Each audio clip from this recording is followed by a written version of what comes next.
Welcome to the Author Blurb podcast. I'm your host, Eric Maynard. My goal is to talk to as many kinds of authors as I can and let them pitch their books to you. We'll be discussing their books, what they're about, what type of person that they believe will enjoy their books, and try to get to know them a little bit more with some random topics. I'll be trying to get them to explain to you why they wrote their books and any other items that might be of interest to them. Either way, it's all about you, my listeners, finding the next book that you want to read. Maybe you will find that author that you just can't get enough of. So with that being said, you should go to authorblurb.com where you can see their profiles, information about the guests, links, and even find other guests there. We list all of our shows on authorblurb.com for you to review, and you can find them on the streaming service or the video service that you might be watching this on here. So I hope you enjoy it. So I appreciate you joining me on this, and I look forward to seeing you again soon. So let's meet our guest now. Welcome to the Author Blurb podcast. I'm here with Scott. Scott has 16 books. Prolific on his website. You go there, you read a bunch of stuff. There's more credibility. I can't even talk. There's more credits that he has to his name. The list on his website. My eyes went cross-eyed and blurry trying to read them all. Scott, if you could give people a rundown of who you are, the books that you have, and why you think people should want to read your books, we'll get started there, and then we'll continue on to questioning so everybody can get to know you. Great. It's great to be here, Eric, and I want to congratulate you on launching your podcast. Thank you. You're welcome. And I have to say, this is a great service here you offer because, authors like myself, even myself with 16 books out there, I have a message that I want to get across to folks. I want people to hear that message. And it's really hard to get out there. And so you offering a podcast like this is a great service for authors like me who have something to say and want the world to hear it. So well, thank you. And congratulations again. Thank you. Boy, so what the question was, what about all the books is what? Well, let's start about you. So you have the list of was like 11 to 16 Tough Mudder races you've done. Oh yeah. You're a very active person. I am. You are a business coach. You train firefighters. And I'm going off memory because it was a long list. It was a long list from Tai Chi to firefighting to, accounting to, I'm an ordained minister. I've done all these Tough Mudders. I've hiked the Appalachian Trail. I have done a lot in what seems like a short life. People are like, wow, you must be really old. But I've done a lot on those pieces, mainly because I'm such a huge learner and so compelled to step up to the plate on these things. Whether it's I don't do anything halfway. Right. I mean, there's nothing that I do that's halfway. And because I have so many different interests, I then, I run a farm animal rescue. I'm an accomplished meditator. I mentioned just a few minutes ago that I teach Tai Chi. In fact, the funny thing is this Tai Chi group that I'm with, they're all elderly. People in their 70s and 80s, elderly kind of. So not like, 60s. Right. And we started meeting probably about, 10 months before COVID hit. Right. And then COVID hit and then everything closed down. And these folks, it was like April of the year that COVID hit. We met outdoors by this waterfall in this little park to do Tai Chi, and we have continued to meet every Tuesday at 10 a.m. since then, including when it's been 12 degrees out. Oh, jeez. I mean, people show up with their shovels to shovel the snow so that That's we some can do dedication. Tai Chi. And they inspire me. I think I inspire them to continue to do this. I mean, there's like 10 of us that meet every single week outdoors, and even there was one time there was one time it was raining. It was like raining cats and dogs. And I'm like, oh, no one's going to show up. I'm not going to go. And the next week I showed up. They were like, where were you? I'm like, okay, I got it now. I will be here every single week, even if it's 40 degrees below zero. I'm here. And So in other words, you have to follow the postman's motto: rain, right. shine, hail, or sleet. Right, exactly.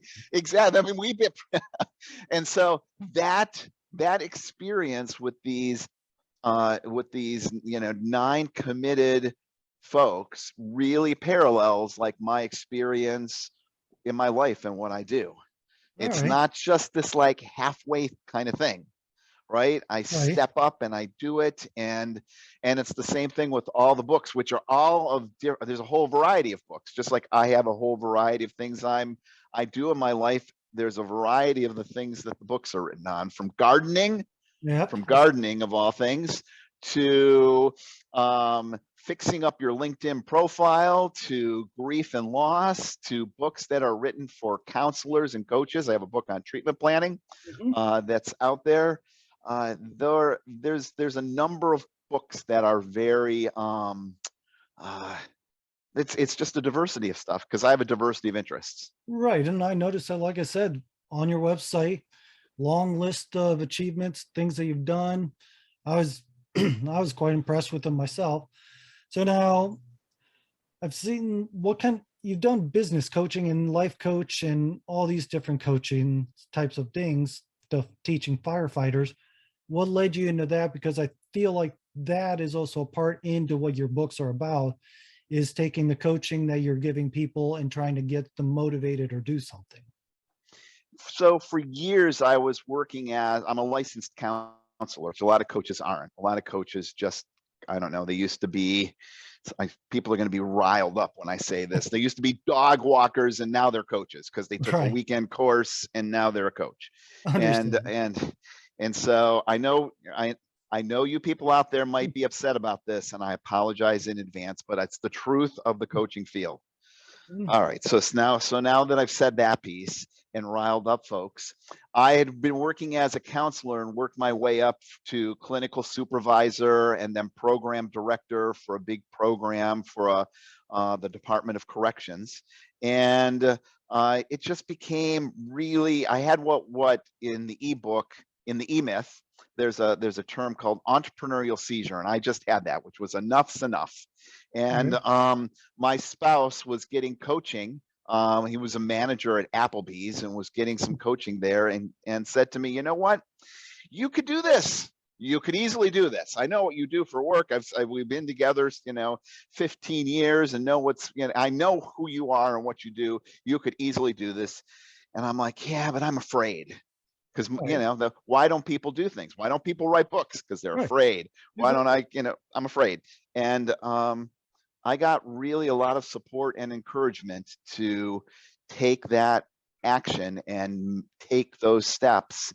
And I did. I didn't start. A lot of people start their coaching practice, part time. I quit everything. I was like, this is it. Just Right. like with the Tai Chi, I'm all in. I was like, it's Right. either going to work or it's not going to work. And I've never looked back. So that was in 2006 when I started my coaching practice. And I've been doing that now. That's six. Wow. That's a long time. And then you published your first book in 2015, I think I saw. I did. You're right. I did. It was with 10 things you need to know about coaching before you get a coach. Yeah. And So, I have my spouse to thank for that too. Interestingly enough, you might not be aware of this, or your listeners or viewers might not be aware of this. There is and this was its infancy when I got talked into doing this, though I didn't pay any money. I didn't pay any money. There is this, I apologize for agitating folks when I talk directly about this, but I'm going to say it anyway. It's a scam that is out there for the desperate people who want to be able to say, I'm a consultant and an internationally acclaimed, world-renowned author. That internationally acclaimed, world-renowned author is something that a lot of people want to say in their introductions.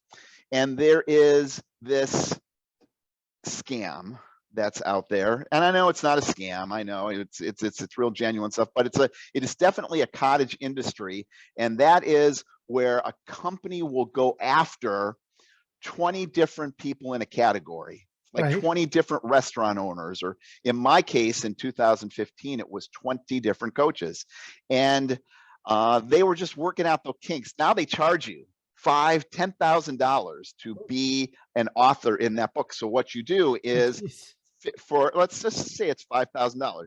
Right. So you write 1,000 words. They take your 1,000 words and make it look nice with 19 other people's 1,000 words, and who have also paid them $5,000 a piece.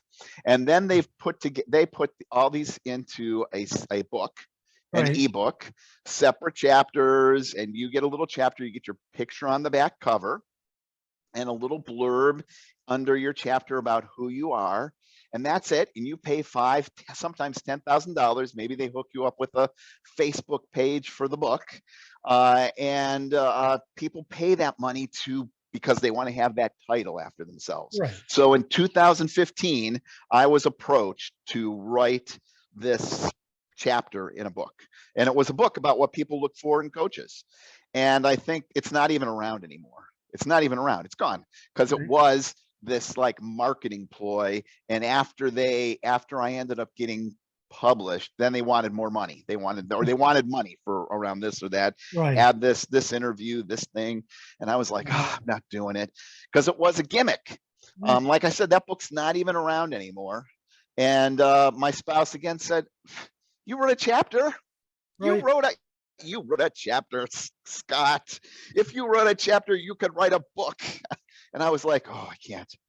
I'm afraid. I was like, that's what you said after coaching. Same thing. So it's always that first step. You have to take that first step to get going. Absolutely.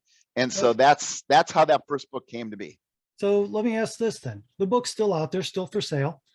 I saw it on Amazon. I was reading through the preview and all this about it. I even listened. I think it's on, I forget if that was the one on Audible or not. I listened. It is on Audible. Yes. So I listened to a bit of the Audible. Good narrator you have for your audiobooks. With all that, it's back in 2015. Do you think the content's still relevant as today with everything going on? Is all the things in coaching that is in that book that people need to look for? Should they? Unfortunately, yes. You would think that the coaching field would get it together in the last 7 years, but it's just as easy today for somebody to hang out their sign as a coach as it was then. And so the things to look for are still as predominant, if not maybe more predominant. I'll give you one example. One of the things that I wrote in that book was that, a lot of coaches will say, they call it a discovery session. Okay. I'm giving you the heads up, listeners. Or watchers. They call it a discovery session. And really it is a very specific structured sales technique that coaches learn in coaching school to talk to a prospective client and lead them through a series of questions. So at the end of that conversation, they end up buying the timeshare. I mean, did I say timeshare? I didn't mean to say time. They end up buying the coaching process, which is basically, I've they end up signing over. And I remember this. One of the things I do when I go through and talk to a prospective client, which most coaches will not do, Right. Is I'm like, can you really afford this? Coaching is Right. expensive. Can you really afford this? It's one of the questions that's I have people do a pre-call form when they come to me as a coaching client, and one of the questions is, can you afford this? This is how much it is a month. Right. And if they click no, I'm going to be like, this is probably not a good thing for you to do. Right. Well, it makes I re- sense. I remember a coach who went through that timeshare. I said it again, didn't I? Went through that Coaching. coaching Yeah. discovery call and got to the very end, and I said, I can't afford this. And this person then hit me with this insinuation that I didn't value my life. I didn't care about my future. I wasn't committed to making different. I mean, it was all this emotionally loaded language about Right. commitment and change, and then suggested, well, I said, I really can't afford it, and he said, well, you could put it on a credit card.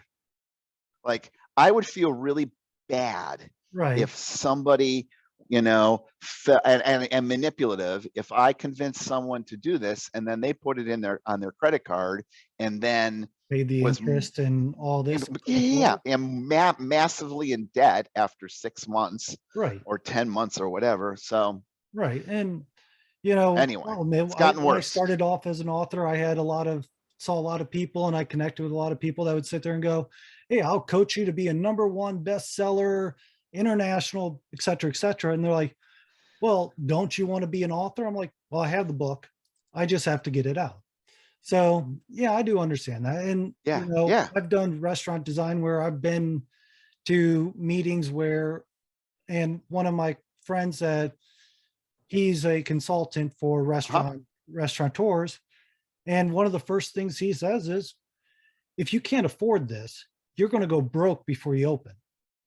He goes, don't think Right, you're going to make money from the get go.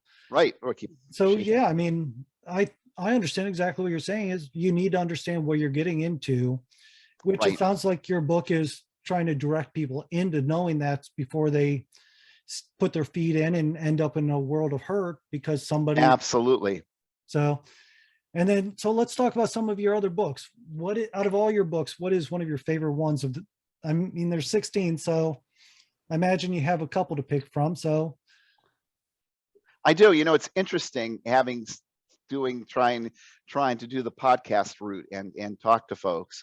Most people are interested in my bucket list. Most podcasters seem to want to talk about my bucket list workbook or my bucket list book right, because I don't know, it feels kind of coachy, and they think people are and that book is like down on the bottom of my list. In fact, I only wrote that after I used to do it as an exercise with coaching clients, right, not to figure out your bucket list, but I did it as an exercise for people who were stuck and couldn't figure out what they wanted to do in their life. And so most people can figure out a bucket list. right, And then what we would do in the coaching process is take that bucket list and reverse engineer that bucket list down to the values, qualities, and ideals that you then can apply to your life on a daily basis. And then you can throw the bucket list. You don't even have to worry about the bucket list because your life's going to be so awesome because you're living in alignment with your bucket list. right, And so a coaching client was like, you should put a book together about that. And I did. And it's not one of my, most compelling books for me personally. But I did it, and it seems to be the piece that podcasters want to reach out to me about. They're like, we want to talk about the bucket list book, and I want to talk about my grief and loss book that I wrote. right, And because that for me was the most challenging one to write. My spouse was killed in an automobile accident right before COVID, oh, I'm sorry to and hear that. I wrote this book about. It's by far my thickest book. It's Right, available in hardcover, and I really I'm blunt in the book. I'm direct in the book. I expose myself in the book. Like I right, mean, emotionally, I'm like, it's a very emotionally raw memoir that's part of this book, as well as pieces in there about I'm going to use the word advice. I just said it. Advice right, for people that are grieving, as well as advice for people who are struggling to figure out how to support people with grief. Yeah. So that's a book I feel really strongly about. And then the other book, which is also a fairly recent book, is a book on marijuana legalization. I saw you had 2 plants. Is that right? I saw in your family. I know. Got you a coffee mug basically for that. I do. And I've grown, and I'm a pro marijuana person, as I've I'm guessed by your feeds. and I've grown my own marijuana, and I have a huge bag. Don't come visit me, but I got this. I mean, I don't know what to do with all the marijuana that I've grown. It's like when people that grow zucchini, and then in the middle of the summer, at some point, everybody wants to give you their zucchini because they don't, and everybody's making zucchini bread and zucchini pie. It's just crazy. And I have that issue with marijuana, which is too much and no one to give it to. I mean, I got a huge, your friends find that to be a horrible thing. bag. And so, but given that said, this current wave of what we're doing with marijuana legalization is going to be an absolute nightmare 5 years from now. Absolute nightmare. And that's what that book is all about. Okay. Why do you think so? Because here's just my theory, and I could be wrong because I haven't delved too deeply into it. Now, mind you, I used to smoke when I was a teenager. Most teenagers have. After I got out of high school and I didn't know any of my people selling drugs anymore, it kind of made it hard to get, and I just haven't smoked it since. But I know that marijuana has shown quite a bit of medical use, like good medical use capabilities, helping people with seizures, cerebral palsy, I believe it was.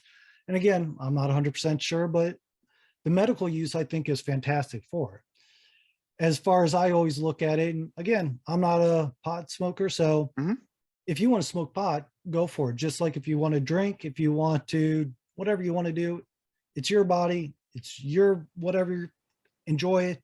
As long as you don't affect me, hurt me, or anything like that, I think you should enjoy it. Why do you think with all this legalization? Because I know a lot of people in the drug world, they tend to be very vicious. I knew the drug world when, in fact, my books that I have out actually kind of stem some of the things I seen growing up with, mind you, overly exaggerated, but in the drug world, I knew that it did get violent. It did get mean. And so I'm thinking, cut that out. It should do an improvement to the world. You disagree with that? Or are you thinking that, what do you think? I think it's going to be an improvement with the world. There are 2 issues that need to be solved soon. The first one is this whole medicalization of the marijuana. The medicalization leads the recreational legalization. That's how it comes into states. But there's this huge piece about even the terminology. Like, if I want to go to the liquor store, that's where I get my liquor. I go to the grocery store to get my groceries. I go to the big box store to buy. But in marijuana land, you go to the dispensary. And you get they talk in terms of dosing instead of servings. And so what will happen is the same thing that happened with those poor schmucks who came up with the companion animal legislation 10, 20 years ago, that then they were so vague and unclear about it. And the next thing you know, people are bringing peacocks, snakes, donkeys, all kinds of other farm animals on planes. People are getting fake, my niece got her dog a fake certification as a companion animal so she could take it on vacation with her. It's crazy. That's going to happen. You're going to see people who are going to say, oh, I'm anxious. And so I have to take marijuana in order to come to work. I know somebody I could probably name off the top of Yeah, my head that does that. And I've known people that, oh, well, I don't do it because I enjoy it. I do it because, right, right. call me funny. I remember smoking weed and it relaxed you. You felt real good. Most people, they're going to do it just have a reason to do it. Right. And I Yeah. agree. So we're going to have people that are going to be using it, during the workday, and they're going to be saying, "You're not going to let me use it. You're discriminating against me because I've got a medical issue," and blah blah blah blah blah blah blah. Right. And on it's going to go. And we're going to have people. I mean, people would not just flip it with. Think about it with alcohol. Right. If somebody came to work on a Monday morning and said, "Oh, I'm anxious today. I have a presentation to do in the afternoon. I think I'm going to have 4 Bloody Marys this morning." We'd be like, "You can't work here." Right. Right? Or we frown on people who go and have 2 martini lunches, Right. right? Yet that's the first thing. And then the second thing that I think is going to be a big problem is that there is no comparability between all of the different marijuana products. And I've purchased some of them, and Right. I'm telling you, you cannot tell one from another. Like, I've got some marijuana drops, and some have this effect, and some have that effect, and they all say go slow. No, start low, go slow is the slogan that they use. Okay. But what we need is the equivalent of what we have with alcohol, which is proof.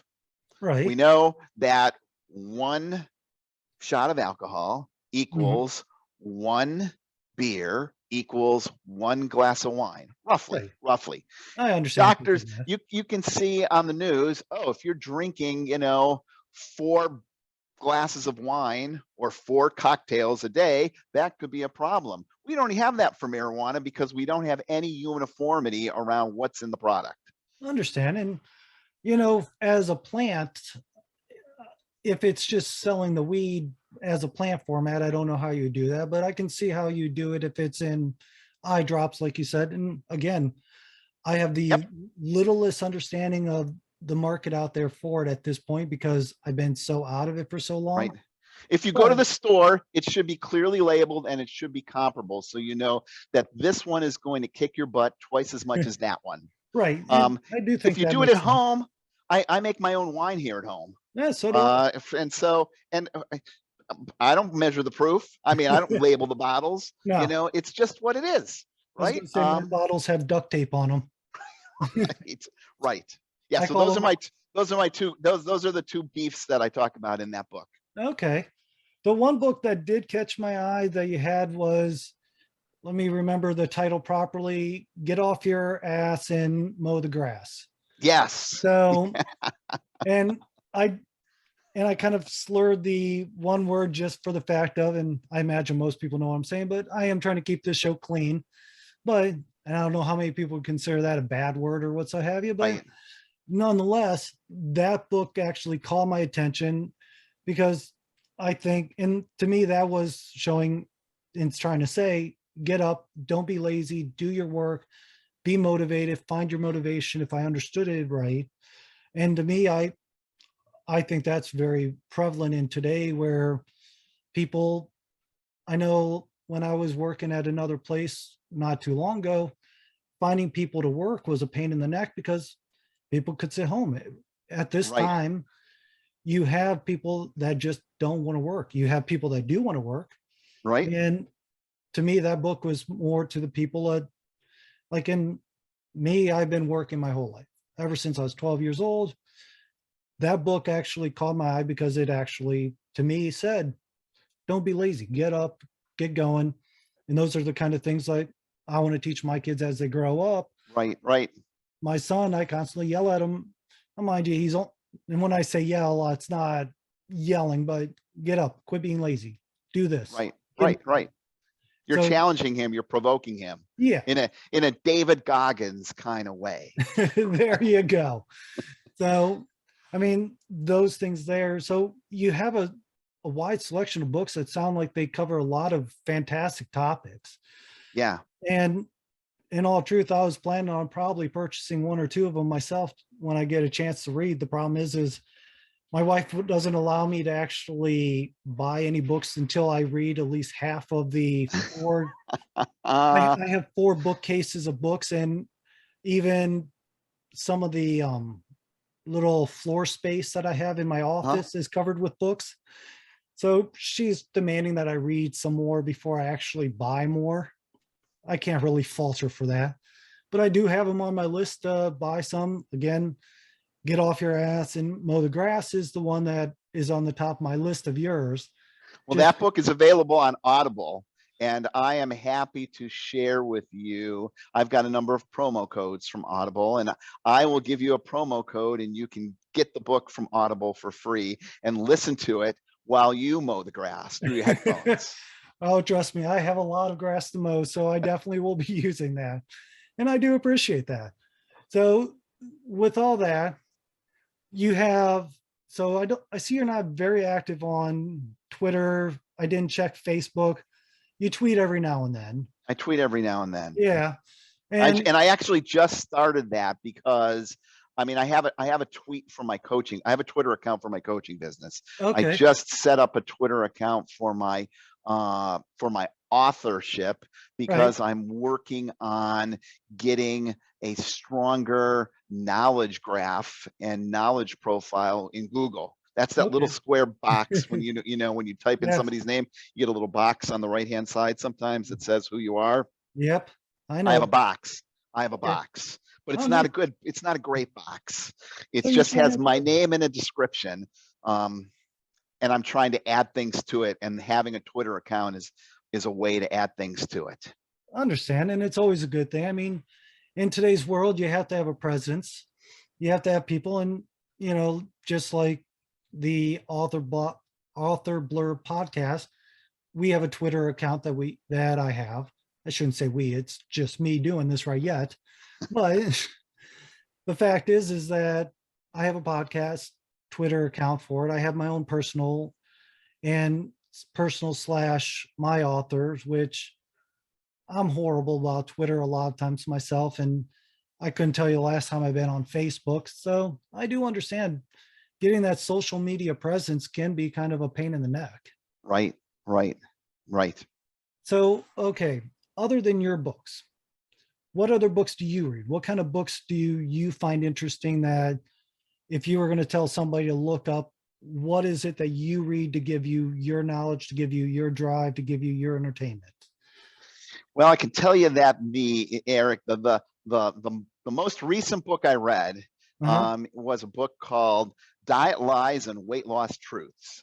And Okay. that's because I'm also a licensed personal trainer Okay. and health coach, and my certification was ending, and I needed CEUs, and so I had to read the book and answer something like 220 multiple choice questions and submit those, and then I got the CEUs that could allow me to continue my certification for until I think it now expires in 2025.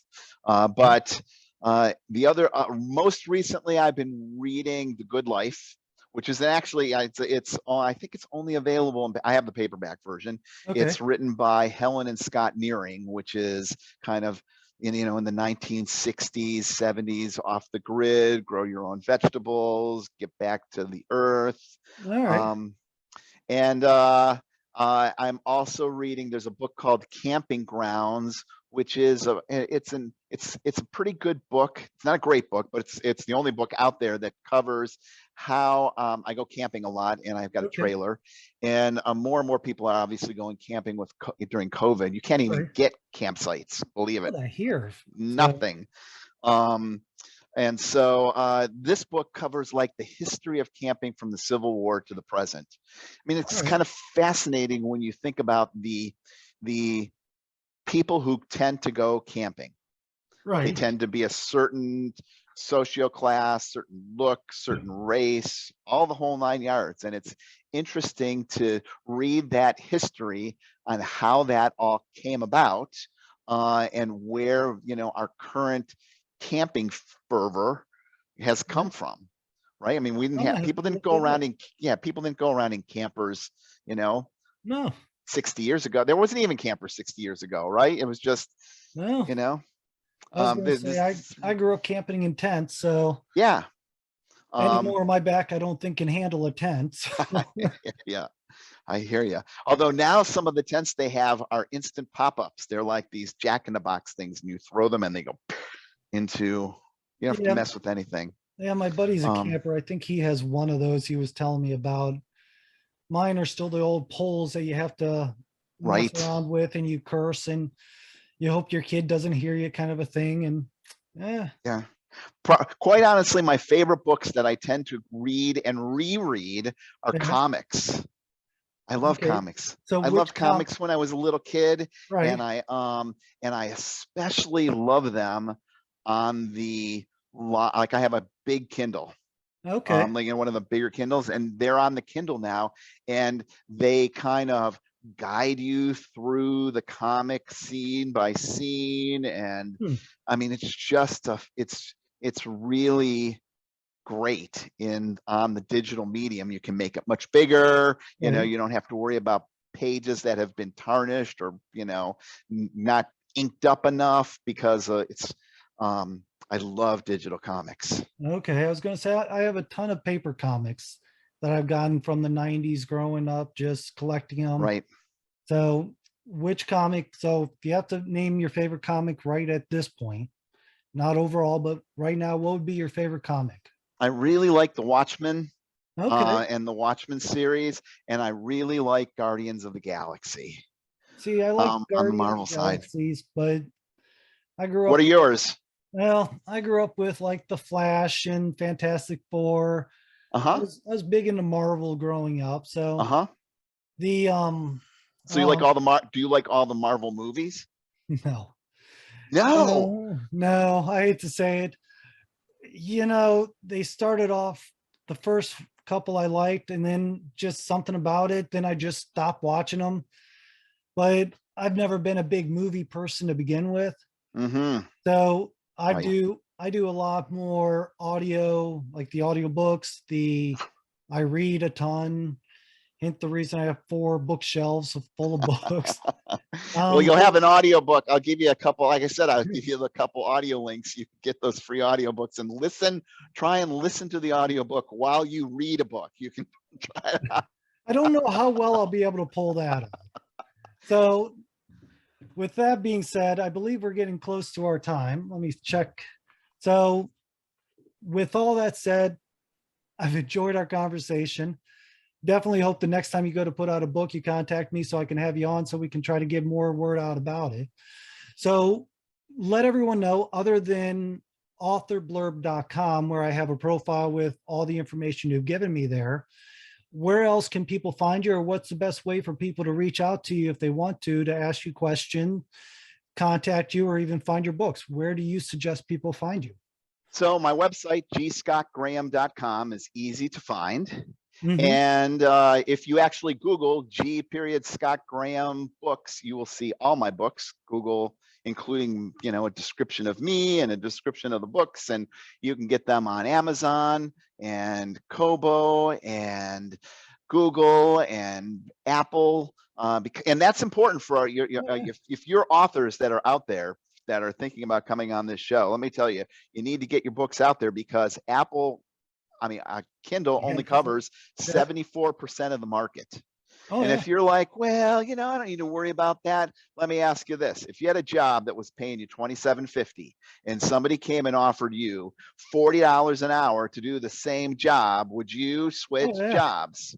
So That's the difference between 74% and 100%. oh And exactly. so if you do that, and I will make this offer to any of your readers, or I mean, of your listeners, Okay. sorry, any of your listeners or anybody who's watching this podcast, if you go on to Audible and you see a book on there that you like, Mhm. and you email me, you can email me from gscottgraham.com. There's a place there to reach out to me, and you email me and say, I really like this book. Can you send me a code so I can get it for free? I will send you a code so you can get that audiobook for free. Well, that is a fantastic thing, and I'll add that to the No, no, no. page. Don't add it to the notes. We No. only want to add it to the people who listen to the end of the podcast. Well, there you go. That's But at the the end of the reward. notes, I'm going to tell people where to contact you. So that way they know if they go to G Scott, Graham is spelled GRAHAM. Correct. .com, Correct. because you don't want somebody misspelling it and God knows where they're going to go. Then they'll be messaging you, Eric, and saying, "What's going on?" Well, I do have a link to your website on authorblurb.com too. So if somebody goes to the podcast website, they can easily see your information, see your website, and go message you, tell you which book they want an audiobook of, and get that free audiobook from you. So I do appreciate your time, and I really hope to talk to you again. I have a feeling that we can have much longer conversations. Yes. You can hold on if you can hold on just 1 second. I just need to make sure I stop the recording. We'll talk a few minutes after this, and everybody else will just be hearing this to be the end. All right. So thank you again. You're welcome. Thank you for enjoying our show with us. I hope you liked it as much as I enjoyed having the conversation. So if you did get to this point, I imagine you do like it, and you might want to learn more about the show. You might want to even find more guests that you might be interested in. There might be a lot of things. Go to authorblurb.com, find more guests, and if you want to help improve the show, there is a spot there that says give to the show to help us out some. You can donate by a cup of coffee program. I'm working on more that will even give back to you for donating. And I also accept crypto as an offering to give. So I hope you do come back. If you don't donate now, if you don't ever donate, I still hope you enjoy it. I hope you tell your friends, and I hope, for most importantly, you find that author that you really do enjoy. Thank you.